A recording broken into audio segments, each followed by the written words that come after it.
Good afternoon and welcome to this edition of Endtime Prophecy Insight, where we decode the scriptures according to what God is doing in the end times. And today we will be your host, Takondwa M Banda.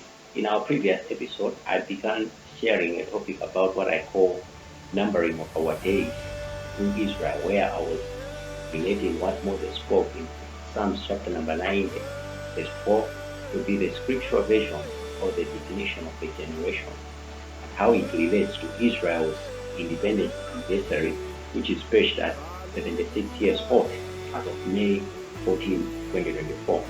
But now we proceed onward to another intriguing notion I highlighted concerning what the Bible terms as the time of Jacob's trouble, which speaks of the suffering of Israel in the end time as a way of purifying or purging to become a vessel fit for use in the millennial period, or rather as God's way of fortifying the pilgrims when they ascend onto the holy mountain, that is to say Mount Zion, which is literally God's footstool. That is from the literalist point of view. And according to Isaiah 66, Mount Zion is a portal or an opening to or from heaven, and I'll deal with this notion in the upcoming episode. But in this video, we'll discuss the Song of Ascents or the Song of Decrees as a pretext for understanding the proposition that the Song of Decrees would prophetically determine a timeline of what the Bible calls the time of Jacob's trouble, also called as the Great Tribulation, which culminates into the day of the Lord, or the Judgment Day, or the millennial rule of Christ in the earth, in which the physical Israel has to pass through this experience, also known as the plumb line, according to Micah. Is it Micah or Amos? To say, for God to justify her until the consummation. And in the Song of Ascents, we see for the first time a transition of character and heart for Israel as a nation to return to God and trust Him as a national God for Israel, and they regard that and reconciled back to Him. And this video is a wonderful backdrop for understanding the mysterious scriptures of Revelation chapter numbers 7 and 14, where God appears to hold judgment when the Son of God is opening the seals in Revelation in order to mark out His 144,000 witnesses, which are identified as the remnants of Israel, because they are directly marked from Jewish descent and not from the Church of God. And in the Psalms, God gave us a revelation concerning the 14th Psalm of the Songs of Ascents, which represents a historical as well as a prophetic meaning of Jacob's trouble. Historical because Jacob worked for Laban for 14 years to get his two wives to birth the nation of Israel, and in the future to represent the tribulation, which is supposed to take we say 7 years, but it's actually 14 years. And according to Psalms chapter number 124, we see an advancement of those things in that which God is saying. To say, if it had not been the Lord who was on our side, let Israel say, if it had not been the Lord who was on our side, men rose up against us, and their wrath was kindled against us. Then the waters had overwhelmed us, and the streams gone over our souls. The proud waters had gone over our souls. Number 6 says, blessed be the Lord who has not given us as a prey to their teeth. Our soul is escaped as a veiled out of the snare of the fowlers, the snare is broken, and we are escaped. Our help is in the name of the Lord, who made the heavens and the earth. And by this psalm, we see how God remains a steadfast protector of the nation of Israel, even in troublous times.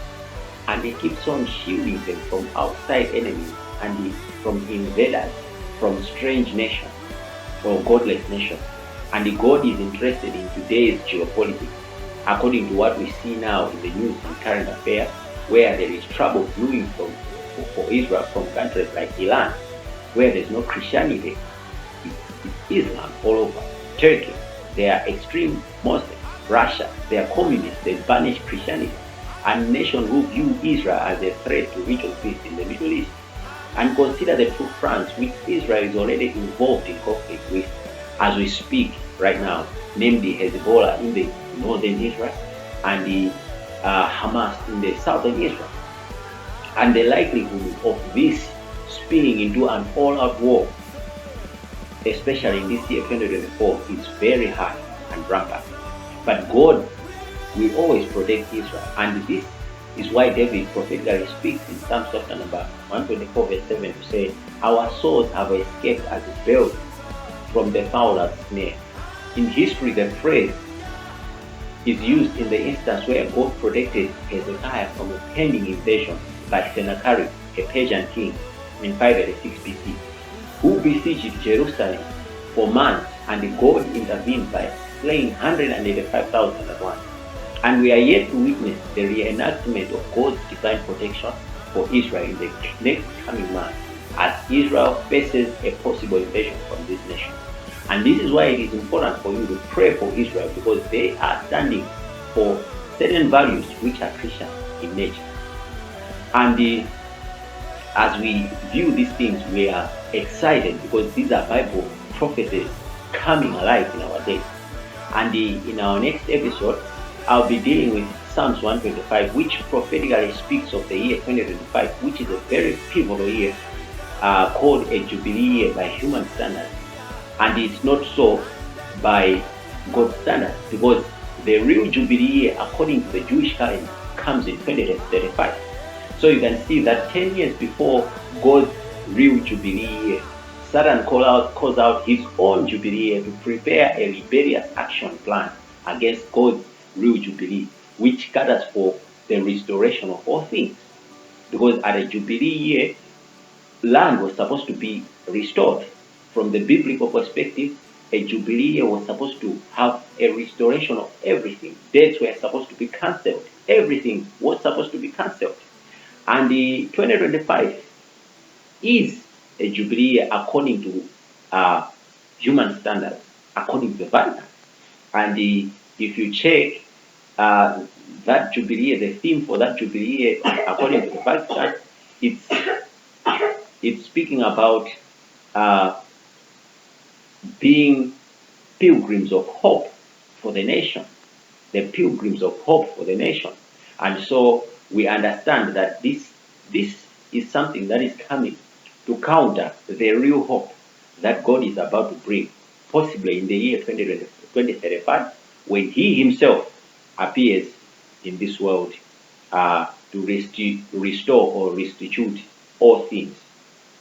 So we are here to observe. And now I mentioned certain things about 14 years being the time of Jacob's trouble. So if you count down from 2035, 14 years, less 14 years, you come to the year 2021, which is actually the beginning of the Song of Ascents in the Bible. And in 2034, in Psalms 134, you actually see the end of the Song of Ascents in the Bible, where the Bible now speaks about the praise that Israel begins to speak to God after he has been put through this process, after he has been purged and put through, and also now begins to acknowledge God as a national God for the nation of Israel, according to the covenant that was made to the forefathers or the founders of that nation. So you see the nuances. If you see these nuances, it can be just formal knowledge. It can just be human knowledge, but it can also be revelation according to the perspective that you hold uh, concerning the end times or concerning eschatology. But on my part, I was just highlighting these things according to the literalist perspective, because whatever is written in the scriptures concerning eschatology or the end times is supposed to happen literally. Some of those things are supposed to happen literally. They are not parables. They are not things that are said to be parables, or things that are said to be images or whatsoever. There are some of the things in Revelation, and in the Bible, they are supposed to be literal things. And God is not literal. God is not just an idea. That's how we are supposed to view it. And this is why we are sharing these things, for us to be able to understand things not only from the spiritual perspective, because sometimes when you deal with things from the spiritual perspective, you deal with things as though they are somewhere far. We appear as if they are somewhere far, or they are supposed to happen in some distant time in the future. But you know what? These things are happening in our days, and we really need to be careful to watch and pray for ourselves and pray for the nation of Israel in these end times, and even pray for the church of God in these end times, because we are the ones who are down here, who have been made and empowered for war. Thank you so much for watching. You have a blessed afternoon. Thank you.